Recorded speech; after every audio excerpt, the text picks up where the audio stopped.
dalam tangan kuasa-Mu ya Tuhan. Kiranya sendiri Tuhan yang memimpin komsel ini mulai awal pertengahan enggaknya. Kami serahkan semua kepadamu. Hanya dalam nama Tuhan Yesus kami berdoa. Haleluya. Amin. Oke. Thank you, Mas Gugus. Aku coba share screen dulu ya. Oke. Oke. Udah terlihat, guys? Alright. Oke. Nah. Oke. Nah, hari ini shalom dulu untuk teman-teman sekalian. Nah, aku hari ini melanjutkan apa yang pernah aku bagikan yang lalu gitu. Yang lalu kan Mazmur 1 kan? Nah, sekarang ini Mazmur 2 gitu. Karena ada rekomendasi dari Mas Gugus. Kebetulan Mas Gugus sempat sharing gitu. Sempat bilang ke Kak Ivan, Kak, coba aja nanti pada saat live group lanjutin aja pendalaman Alkitab di Mazmur gitu. Oke. Jadi sekarang ini kita mau coba dalam ini dulu teman-teman sekalian. Nah, jadi tema yang aku angkat dari Mazmur 2 ini adalah penguasa duniawi versus penguasa surgawi. Wah, ini kayaknya cukup menarik juga. Oke, jadi Mazmur 2 ini tergolong Mazmur kerajaan atau Mazmur penobatan gitu. Jadi Mazmur ini berbicara mengenai hal-hal yang berkaitan dengan raja atau hal-hal yang berkaitan dengan penobatan atau peresmian seorang raja gitu. Oke, kita mau masuk. Nah, saya ingin mengajukan ke teman-teman sekalian, bisa beropini nih. Menurut teman-teman sekalian, apa definisi dari penguasa duniawi dan penguasa surgawi? Coba, ada yang mau duluan mungkin? Penguasa duniawi kayaknya ya seperti pemimpin negara ini, Pak Presiden, Wakil Presiden gitu. Oke. Mas Gugus penguasa, itu. Iya. Kalau surgawi? Kalau surgawi ya, bahwa kita di surga toh. Oh, siap. Oke. Yang lain ada? Aku setuju sama Mas Gugus. Setuju, oke. Thank you Mas Gugus sudah mewakili jawaban. Iya, thank you. Siap. Ais, gimana Ais? Siap. Aku setuju. Oke, iya.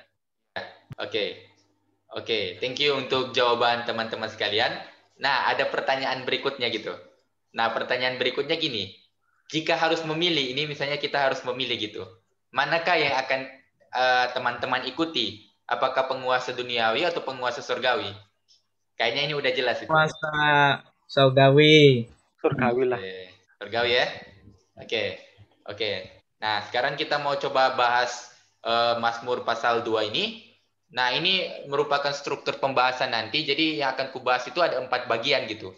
Nah, bagian pertama itu berbicara mengenai bangsa asing dan rajanya yang menyatakan pemberontakan melawan Allah dan rajanya. Nah, itu Mazmur pasal 2 ayat 1-3. Terus pembahasan kedua itu membahas tentang Allah yang mengolok-olok kekuatan para raja dengan mengumumkan pelantikan seorang raja pilihannya sendiri di Sion. Nah, itu Mazmur 2 ayat 4-6. Terus kemudian yang ketiga, Raja keturunan Daud itu berbicara dan menyatakan firman Allah yang terkandung dalam perbuatan rajanya. Nah, itu Mazmur 2 ayat 7-9. Terus kemudian bagian keempat yang terakhir, itu adalah bangsa-bangsa dan rajanya diperingatkan tentang murka Allah dan konsekuensi dari kemarahan dan kesenangannya. Mazmur 2 ayat 10-12. Nah, kemudian nanti di akhir dari pembahasan ini aku akan coba untuk merelevansikannya ke dalam zaman sekarang gitu, supaya teman-teman juga bisa menerapkannya di dalam kehidupan teman-teman gitu. Apa yang bisa kita pelajari dari Mazmur ini.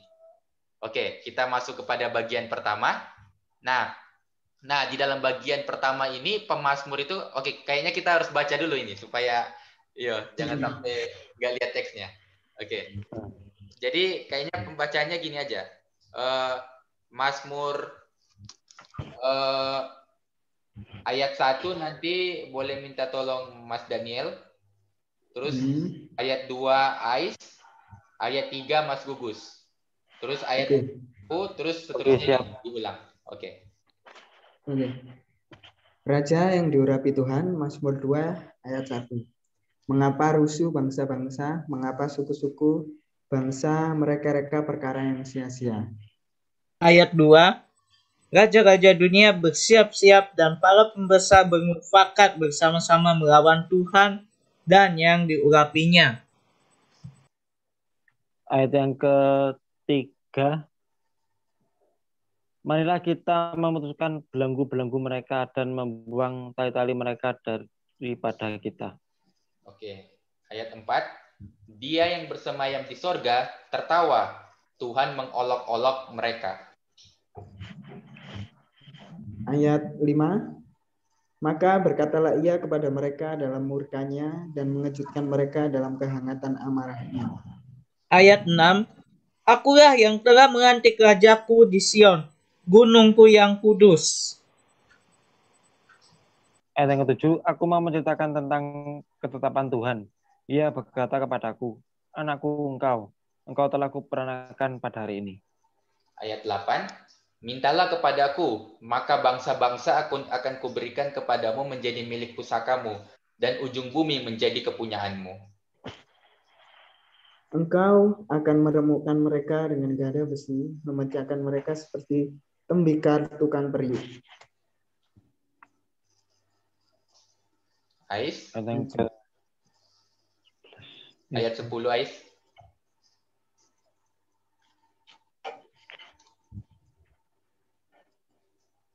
Oh ya, sorry. Aku tadi mute tadi. Oh ya, sorry. Oh, oke. Biasa, aman. Sorry ya semuanya. Santai. Ayat yang ke-10. Oleh sebab itu, hai raja-raja, bertindaklah bijaksana, terimalah pengajaran, hai para hakim dunia. Beribadahlah kepada Tuhan dengan takut dan ciumlah kakinya dengan gemetar. Nah, ayat 12. Supaya ia jangan murka dan kamu binasa di jalan, sebab mudah sekali murkanya menyala. Berbahagialah semua orang yang berlindung padanya. Nah, oke, kita sudah membaca firman Tuhan. Thank you untuk Mas Gugus, untuk Mas Daniel, dan juga untuk Ais. Thank you. Oke, sekarang kita mau sama-sama membahas. Pemazmur ini menampilkan bangsa dan raja asing yang mengucapkan kata-kata arogansi mereka. Nah, kalau kita perhatikan di dalam ayat 2 itu penguasa-penguasa dan bangsa-bangsa asing serta penguasa-penguasa itu mereka bersepakat gitu untuk melawan Allah dan rajanya gitu. Nah, jadi orang-orang ini kayak ingin menjadi seperti Tuhan gitu. Mereka tidak mau tunduk kepada Tuhan gitu, tetapi mereka ingin menjadi seperti Tuhan. Entah itu mungkin karena mereka ingin berkuasa, entah itu mungkin karena mereka ingin memiliki popularitas seperti popularitasnya Tuhan. Nah, dalam hidup ini kan seringkali gitu ada orang-orang itu yang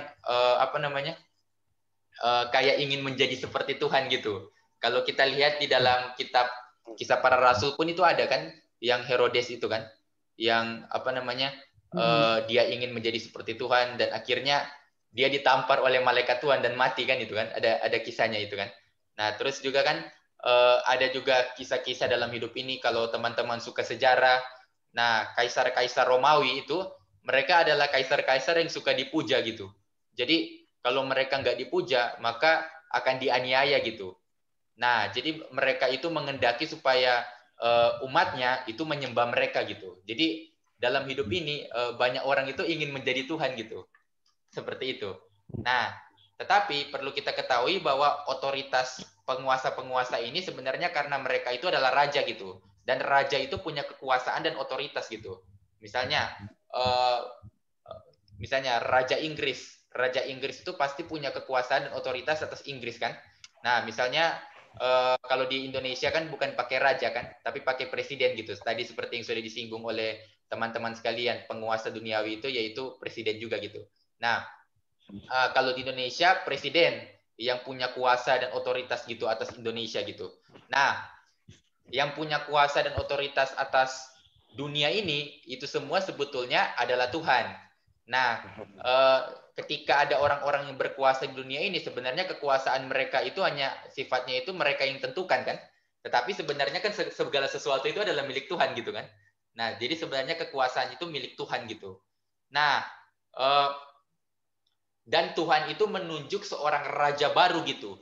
Ia akan naik ke tata gitu. Nah, raja ini yang akan memerintah dunia, tetapi saat itu raja itu diperhadapkan dalam situasi yang sulit gitu. Jadi dia diperhadapkan dalam situasi di mana orang-orang itu atau bangsa-bangsa dan penguasa-penguasa itu tidak setuju dengan dia. Mereka itu melakukan kekerasan, mereka itu melakukan peperangan, mereka itu melakukan hal-hal yang jahat demi supaya pemerintahan raja ini mengalami masalah dan lain sebagainya gitu. Nah, kita sudah melihat tadi bagian pertama. Nah, sekarang kita masuk kepada bagian kedua, dan ini cukup menarik gitu. Nah, tadi kan kita sudah melihat kan bahwa bangsa-bangsa dan penguasa-penguasa asing itu mereka bersepakat, mereka berkomplotan untuk melawan Allah kan. Tetapi yang menariknya Allah itu membalas mereka itu bukan dengan murka ataupun bukan dengan malapetaka gitu. Nah, biasanya kan kalau kita kan misalnya contoh ada orang yang pukul sama kita gitu. Entah itu mereka hajar di mukanya kita gitu. Nah, biasanya kan kita pengen membalas gitu kan. Wah, orang ini kurang ajar gitu. Aku pengen balas gitu kan.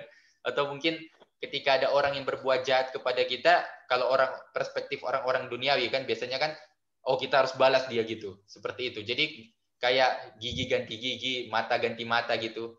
Nah, tetapi menariknya Tuhan itu membalas mereka itu dengan memberikan seorang raja gitu. Jadi kayak wah, agak aneh juga ini. Mereka yang memberontak melawan Tuhan kok dibalas Tuhan dengan memberikan raja gitu. Nah, tetapi raja yang diberikan Tuhan ini di bagian ketiga itu menyatakan sebuah perkataan ilahi lewat proklamasi kerajaan. Nah, jadi raja ini sendiri dia memiliki sebuah kuasa gitu. Kuasa yang berasal daripada yang memberikan kuasa itu. Dan raja ini adalah putra dari Allah itu. Jadi raja ini adalah putra dari Allah itu. Dia adalah anak dari Allah. Nah, karena dia adalah anak dari Allah, maka dia juga memiliki otoritas dan kekuasaan yang ada pada ayahnya. Nah, kalau misalnya kita contoh membayangkan gitu kan hubungan antara orang tua dan anak gitu. Misalnya siapa ya? Misalnya Mas Daniel deh, misalnya contohnya Mas Dan, oke. Misalnya ibunya Mas Daniel. Nah, ibunya Mas Daniel misalnya punya pegawai gitu. Nah, dan pegawai ini adalah orang yang sangat setia, sangat baik dan suka untuk melakukan pekerjaan itu dengan sangat baik gitu. Nah, terus kemudian Mas Daniel, ini contoh aja ya Mas Dan. Maksudnya tidak seperti pegawai itu gitu.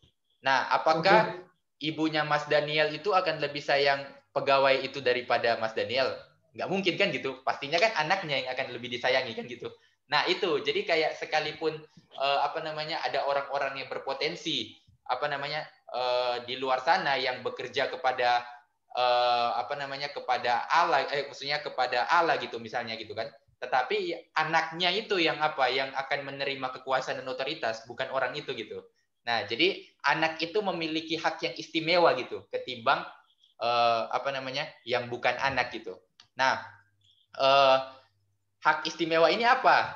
Nah, hak istimewa ini Allah itu sendiri dia punya kendali untuk mengendalikan semua bangsa sampai ke ujung bumi. Jadi Allah itu punya kekuasaan itu dan Allah itu mempercayakan kekuasaan itu kepada putranya. Jadi putranya itu punya kuasa untuk mengendalikan seluruh dunia gitu. Nah, kuasanya itu apa? Bisa untuk memberkati, tetapi bisa juga untuk menghancurkan. Nah, di ayat 9 kita bisa melihat bahwa ayatnya itu berbunyi seperti ini. Engkau akan meremukkan mereka dengan gada besi, memecahkan mereka seperti tembikar tukang periuk. Nah, jadi raja ini dia punya kuasa gitu untuk menghancurkan gitu. Nah, ini pada bagian terakhir yaitu bagian keempat. Nah, pemazmur ini menyampaikan nasihatnya sendiri kepada bangsa-bangsa asing dan penguasa mereka gitu. Nah, raja dan penguasa duniawi yang awalnya ini bertindak arogan kan, mereka itu yang awalnya itu melawan Allah, yang awalnya itu bersepakat untuk untuk melakukan sesuatu yang jahat di mata Allah. Nah, sekarang itu mereka itu diberikan kesempatan gitu untuk berpikir gitu, Jadi mereka itu diberikan kesempatan gitu untuk berpikir gitu tentang tentang apa yang baik bagi mereka gitu. Apakah dengan memberontak kepada Allah itu baik? Apakah dengan memberontak kepada Allah itu mereka akan bahagia? Apakah dengan mencapai sebuah popularitas, ingin menjadi seperti Allah tanpa menyembah kepada Allah itu sendiri, apakah itu baik gitu? Nah, jadi Tuhan itu memberikan anugerah gitu. Sekalipun memang dia telah mempercayakan kuasa kepada putranya, kepada raja yang tadi itu dia telah percayakan gitu, tetapi dia tidak tidak langsung untuk membiarkan orang-orang penguasa duniawi ini binasa gitu, tetapi dia memberikan kesempatan gitu bahwa ayo pikirkan apakah yang kita lakukan ini benar atau tidak gitu. Nah, oke. Terus kemudian di ayat 11, nah saya lebih setuju untuk menggunakan terjemahannya ESV. Nah, ini kayaknya Mas Dan ini suka ini karena ini bahasa Inggris ini. Oke. Nah, jadi aku coba bacakan ya ayatnya. Ini dari terjemahan ESV. Serve the Lord with fear and rejoice with trembling. Nah, itu artinya itu layanilah Tuhan dengan takut dan bersukacitalah dengan gemetar. Nah, jadi ayat ini mau kalau misalnya penguasa duniawi itu berubah pikiran kan, mereka berubah pikiran dan mereka ingin mengikuti Tuhan, maka yang perlu mereka lakukan adalah melayani Tuhan. Itu diberikan semacam cara untuk apa yang bisa mereka lakukan gitu untuk untuk mengikuti Tuhan gitu. Dan melayani Tuhan itu dengan takut dan bersukacita. Nah, maksudnya apa ini? Takut tapi bersukacita gitu kan? Agak aneh gitu kan? Nah, jadi maksudnya gini, takut itu dalam pengertian karena kita tahu Allah itu kan besar kan? Dia itu Maha Kuasa, Maha Adil, luar biasa dan lain sebagainya. Seharusnya kita sangat menghormati dia gitu. Misalnya kan kalau kita ketemu presiden kan, nah kita kan pasti menghormati presiden kan kalau kita ketemu presiden gitu kan, kayak ada rasa wah ini orang besar dan lain sebagainya. Nah ini bayangkan ini Allah gitu, Allah. Jadi pasti penghormatan kita lebih besar gitu kan. Nah itu digambarkan dengan takut gitu. Tetapi bukan cuma kita melihat akan kebesarannya itu, tetapi dia juga adalah Allah yang baik, adalah Allah yang mengasihi, sehingga kita pun bersukacita ketika kita itu melayani Tuhan. Jadi kita harus menghormati Tuhan dengan dengan penuh keagungan, mengakui bahwa Dia adalah Tuhan yang berkuasa, tetapi di saat yang sama kita juga harus bersukacita. Kita perlu bersukacita karena Dia adalah Allah yang mengasihi kita dan menerima kita. Nah, terus kemudian cara melayani Tuhan itu bagaimana? Nah, di dalam ayat 12 versi terjemahan ESV itu dijelaskan. Kiss the Son, lest he be angry and you perish in the way. For his wrath is quickly kindled. Blessed are all who take refuge in. Nah, sorry, bahasa Inggrisku agak kacau soalnya. Tapi aku udah terjemahkan ini, udah aku terjemahkan. Nah, teman-teman bisa lihat di layar terjemahannya. Ciumlah putranya, jangan sampai dia marah, dan Anda binasa di jalan, karena murkanya dengan cepat menyala. Berbahagialah semua yang berlindung padanya. Nah, cara untuk penguasa-penguasa duniawi ini bertobat dan berbalik kepada Tuhan adalah mereka itu harus melayani Tuhan. Dan cara untuk melayani Tuhan adalah mencium putranya. Nah, mencium di sini maksudnya memberikan penghormatan yang lebih gitu. Nah, pada zaman itu mencium itu merupakan sesuatu yang biasa ya, tapi kalau di zaman kita sekarang jangan gitu, kita kita menghormati orang lalu kita cium gitu ya, bisa bisa ditampar kita, apalagi kalau gitu. Tapi zaman itu mencium itu merupakan sesuatu yang biasa gitu. Seperti itu. Nah, ketika kita mencium itu tanda bahwa kita itu menghormati gitu. Kita itu memberikan pengagungan gitu kepada siapa? Kepada raja ini, kepada putra Allah ini gitu. Nah, apa sebenarnya yang aku mau sampaikan dari renungan ini? Nah, renungan yang aku mau sampaikan ini sebenarnya mau mengingatkan kita gitu bahwa sesungguhnya Tuhan itu adalah Allah yang berkuasa memang untuk membinasakan orang-orang yang berdosa, untuk membinasakan orang-orang yang menginginkan untuk menjadi seperti Allah dan lain sebagainya. Tetapi Dia adalah Allah yang memberikan kesempatan gitu kepada kita gitu untuk memikirkan kembali gitu ketika kita mungkin sebelumnya pernah berpikir aku nggak mau dia percaya Tuhan gitu. Untuk apa sih percaya Tuhan gitu? Aku kan bisa populer gitu sekalipun aku nggak percaya Tuhan. Kalau aku pindah misalnya ke agama seberang, aku lebih enak gitu. Nanti aku populer gitu kan. Nah, tetapi Tuhan memberikan kesempatan itu untuk kita berpikir gitu. Apakah Tuhan adalah yang terbaik bagi kita, ataukah justru popularitas itu yang yang lebih kita inginkan, atau hal-hal duniawi itu yang lebih kita inginkan, seperti itu. Nah, ini ada seorang pendeta yang mungkin teman-teman ketahui bersama, namanya Pak Yakub Trihandoko. Nah, Pak Yakub ini pernah berkata seperti ini, karena manusia ingin menjadi Allah, maka Allah menjadi manusia. Aku ulangi lagi ya.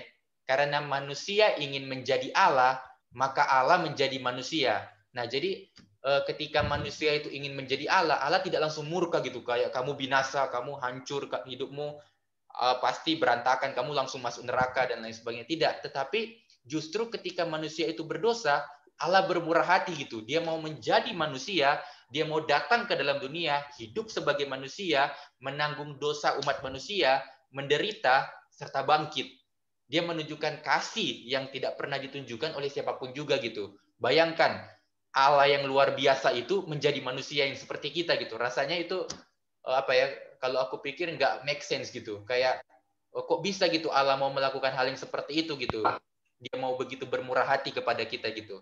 Nah, ada satu cerita yang ingin aku ceritakan kepada teman-teman, dan ini kisah nyata sih. Nah, jadi ada seorang perempuan kan. Nah, perempuan ini sangat sukses dalam karir, cantik juga, berpotensi dengan sangat luar biasa gitu. Tetapi perempuan ini menikahi orang buta gitu. Seorang laki-laki yang buta gitu. Nah, banyak orang itu bertanya-tanya gitu. Kenapa sih kamu menikahi orang buta ini? Kenapa sih? Kan kamu itu kalau nggak nikahi dia, kamu cari cowok yang yang normal gitu kan? Wah, kamu lebih sukses lagi gitu kan? Gitu, lebih sukses lagi gitu. Bahkan kalau sekarang pun kamu ingin tinggalkan orang buta ini nggak apa-apa gitu. Kan kalau kamu tinggalkan itu, kamu bisa cari cowok lain yang lebih bisa membuatmu kaya dan lain sebagainya gitu. Nah, terus kalaupun kamu nggak nikah, justru pun kamu tetap menguntungkan gitu. Misalnya dia menceraikan suaminya ini gitu, dia lebih untung gitu karena dia nggak terbebani kan. Karena kan kalau ada cowok ini kan, kalau ada suaminya yang buta ini kan, dia harus urus kan, makan kan, kalau misalnya orang buta gitu kan agak kesulitan gitu kan, makan, terus beraktivitas dan lain sebagainya. Dia perlu urus gitu kan. Nanti kalau dia cerai kan justru dia yang untung gitu. Nah, tapi si cewek ini ketika mereka terus mengatakan itu, cewek ini ngomong gini, ada sesuatu yang diberikan oleh orang buta ini kepadanya yang membuat dia itu yakin bahwa cowok ini sangat mencintainya gitu. Ada sesuatu yang tidak diberikan oleh siapapun juga, yang sudah diidam-idamkan oleh si perempuan ini pada waktu dia kecil, dan itu hanya diberikan oleh si cowok buta ini gitu. Nah, orang pasti bertanya-tanya, apa sih itu kan kalau orang buta ini aja bisa berikan, masa sih orang-orang normal nggak bisa berikan gitu kan? Rasanya aneh gitu kan. Ya pastilah orang-orang normal itu pasti bisa berikan, apalagi kalau misalnya orang kaya dan lain sebagainya gitu kan. Nah, terus mereka tanya, apa itu kan? Terus dia bilang, sebuah hadiah pertunangan. Dan tahukah apa hadiah pertunangan itu? Nah, hadiah pertunangan itu adalah sepasang bola mata dari pria itu. Jadi sebenarnya pria itu yang bisa melihat, tapi perempuan itu sebenarnya nggak bisa melihat sebenarnya sejak awal gitu. Tetapi pria itu karena dia saking mencintai wanita ini, dia rela memberikan kedua bola matanya untuk perempuan ini gitu, sehingga perempuan ini bisa sukses di dalam kehidupannya, dan menjadi bukan cuma sukses, menjadi sangat sukses gitu. Nah, hal itu mengingatkan dia bahwa ada orang yang begitu mengasihi dia gitu. Nah, bayangkan ada orang di dunia ini yang bisa seperti itu gitu. Dan tahukah apa yang sudah Kristus lakukan dalam hidup kita? Dia yang kudus, dia yang mulia, dia yang agung, dia yang perkasa, rela untuk menukarkan kebahagiaannya, kekudusannya itu demi supaya dia menanggung dosa kita. Dia menjadi manusia, dia menderita, sehingga dia yang menjadi kotor dan kita yang menjadi kudus. Jadi apa yang sudah dilakukan Kristus jujur adalah sesuatu yang betul-betul sangat berharga bagi kehidupan kita. Kalau laki-laki tadi ketika dia memberikan bola matanya, dia buta seumur hidupnya, tetapi Kristus ketika dia mati, dia bangkit, dan sampai detik ini dia masih bekerja di dalam kehidupan kita. Nah, pesan yang ingin aku sampaikan kepada teman-teman sekalian adalah sebenarnya kita tidak punya alasan gitu untuk kita itu memberontak kepada Allah gitu. Entah itu mungkin karena kita menginginkan popularitas, entah itu mungkin karena kita menginginkan kesuksesan, entah itu mungkin kita menginginkan kita menjadi orang hebat dan lain sebagainya. Tahukah ada sesuatu yang telah diberikan Kristus yang lebih daripada semuanya itu? Apa itu? Yaitu penerimaannya, yaitu keselamatannya, yaitu kebaikannya gitu. Dan kita tahu gitu bahwa hidup ini sementara kan, dan kelak kita akan menikmati kehidupan kekal gitu. Dan kehidupan itu justru diberikan Kristus di dalam kehidupan kita. Jadi saya mau ngajak kepada teman-teman untuk merefleksikan ini, terus mengingat bahwa apa yang sudah Kristus lakukan mungkin ketika saat ini teman-teman berada dalam masa-masa yang sulit karena pandemi, karena kesulitan dalam mendapatkan pekerjaan dan kesulitan-kesulitan yang lain. Tetapi percayalah bahwa Kristus itu menerima kita dan Dia sudah memberikan yang terbaik bagi kita. Kiranya renungan ini mengingatkan kita selalu akan kasih dan kebaikan Kristus. Oke, pada akhirnya aku katakan terima kasih. Soli Deo Gloria, segala kemuliaan hanya bagi Allah. Oke, thank you. Oke. Dengan kasih Kristus mungkin Saudara Ais bisa menutup firman Tuhan ini dulu. Baik, mari kita berdoa. Bapa di sorga, terima kasih ya Tuhan, di mana kami telah dikenyangkan oleh kebenaran firman-Mu pada malam hari ini ya Tuhan, oleh teman kami Ivan